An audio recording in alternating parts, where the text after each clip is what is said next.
You know, a lot has changed over the last few years when it comes to the family vehicle market. We've seen the rise and the fall of the minivan because they're just not considered cool. We've seen sales of SUVs erode because of high gas prices, and now we're starting to see the emergence of crossovers. Now, crossover vehicles reduce the weight of the vehicle, so they have much more efficient engines. And you have to admit, they look a lot cooler than a van, and they offer just as much utility. Now here's a perfect example of a vehicle that ticks off many boxes for a family. It has the utility, it could replace a minivan, it has a more efficient engine, and it looks cool. Really? You think it looks cool? Yeah. You know what, Zach? I have to disagree with you. It doesn't appeal to me at all. That's the whole point. It might not appeal to everyone, but people who like it, like me, are likely to be drawn to the uniqueness of the Flex. It's a 6 or 7 passenger large crossover aimed at the same market as the GMC Acadia or Buick Enclave. The styling just doesn't appeal to me. The white roof, the boxy shape, I don't know, it kind of looks like a big mini Clubman, or should we say a maxi Clubman. I think the unique styling features are what will sell the Flex. The front hood is wide and flat along with the bar grille and square headlights remind me of the Range Rover Sport. The grooves down the door, polished rear liftgate, and silver or white roof bring back a look of beach cruisers from the California surf era. Ford goes big with either 18 or 19-inch wheels and plenty of flashes of chrome against the blacked out windows. I like it. This is one of the nicest interiors that we've seen from Ford. You can really tell that they're trying to make some improvements with soft plastic and vinyl and some really great chrome and silver accents. And a very bright center console say that this Flex isn't cheap. Far from it. The room on the inside is wonderful and the comfort of the seats is marvelous. The second row can be ordered as a bench for seating for 7 or with the captain's chairs to seat 6. The rear legroom is ample. It's just like riding business class. The second row flips forward, or when equipped, they tumble forward automatically.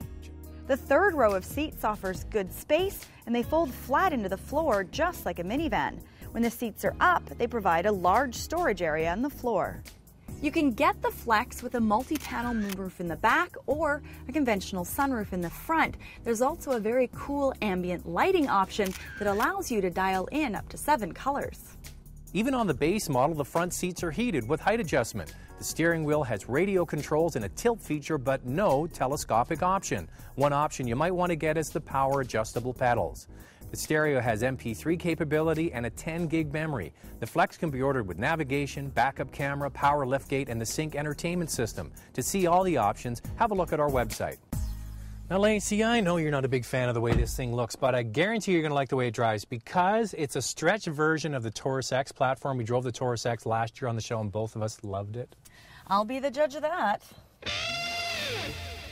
Zach's right. We both really enjoyed driving the Taurus X last year. In fact, we said it was one of the best crossovers we'd driven. Our only complaint was that the styling was a little bit bland. Now the Ford Flex is anything but bland.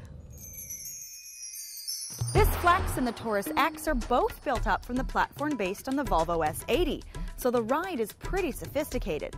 Ford claims that this is one of the quietest vehicles that they've ever engineered. Quieter than many of the competition. Quiet, for many people, relates to quality, so this new Flex has the impression of quality.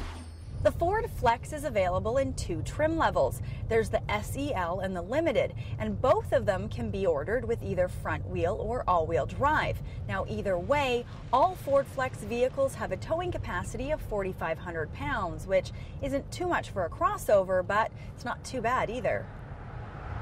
The first thing that really jumped out at me when I first got behind the wheel of the Flex is just how comfortable the seats are. And not just for the driver, but for the passenger as well. I think this is going to be a fantastic family vehicle, especially if you take a lot of road trips. It's very comfortable, quiet, and there's tons of space. Now, the engine powering all the Ford Flexes is a 3.5-liter V6. It's the same V6 that's found in the Ford Edge, and it has 262 horsepower. That's pretty good for getting up and moving around town. It does a pretty good job, and I'd call it adequate and just okay for passing on the highway. Now, this thing looks like a beach cruiser, and that really is the best way to drive it. You just cruise along with the beautiful supple suspension and the nice big vehicle. It's very relaxing. The 6-speed automatic transmission really is velvety smooth and a good companion for that style of driving. What is remarkable is just how well this big crossover feels to the driver. It drives smaller than it looks, it handles very well for a big rig, and the quality of the ride is very supple and luxurious, yet it still delivers good feedback to the driver. If I were on a long road trip, the Flex would be a worthy companion. Now, if you're somebody that's looking at the GMC Acadia, the Saturn Outlook, or even that luxurious Buick Enclave, this is now an option from Ford. It's very big, it has lots of use inside for all the people that are riding in it, but you really can't overstate the ride. It is so smooth and sophisticated and quiet, and Lacey touched on that. When you take all of that and you match it to the newly updated interior with the finer materials, it's the kind of vehicle you don't want to get out of in a hurry.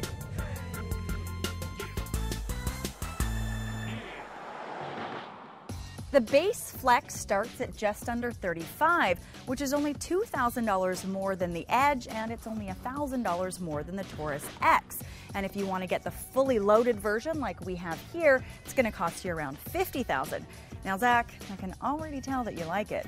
And I like it because I think it has a unique style that there's really nothing else like it on the road, and it offers all kinds of utility. What I really like about it is the way it drives. It has a sophisticated ride that's very luxurious. Also, the interior is so much better than anything we've seen from Ford before, and now competes with many import cars. And I think the price, as you just mentioned, is right on the money. For $1,000 more than the Taurus X, for example, you get a bigger vehicle, more space, and I think really good value there. On the downside, as much space as this vehicle offers, 6 or 7 passengers with lots of cargo, and that's one of the reasons that I might like it. Somebody else would just look at it and go, too big, not interested. Now, I like the styling. Over to you. I can guarantee it'll be on your dislike list. Go ahead. Well, you know, Zach, I'm going to start with my likes.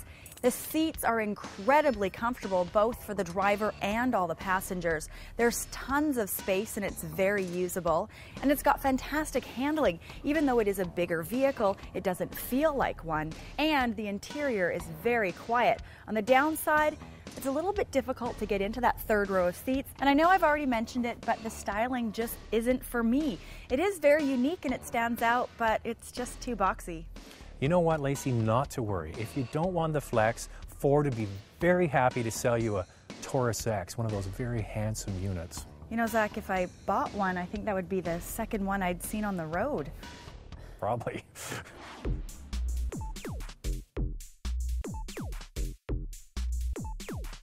For complete specs, go to our website at drivingtelevision.com.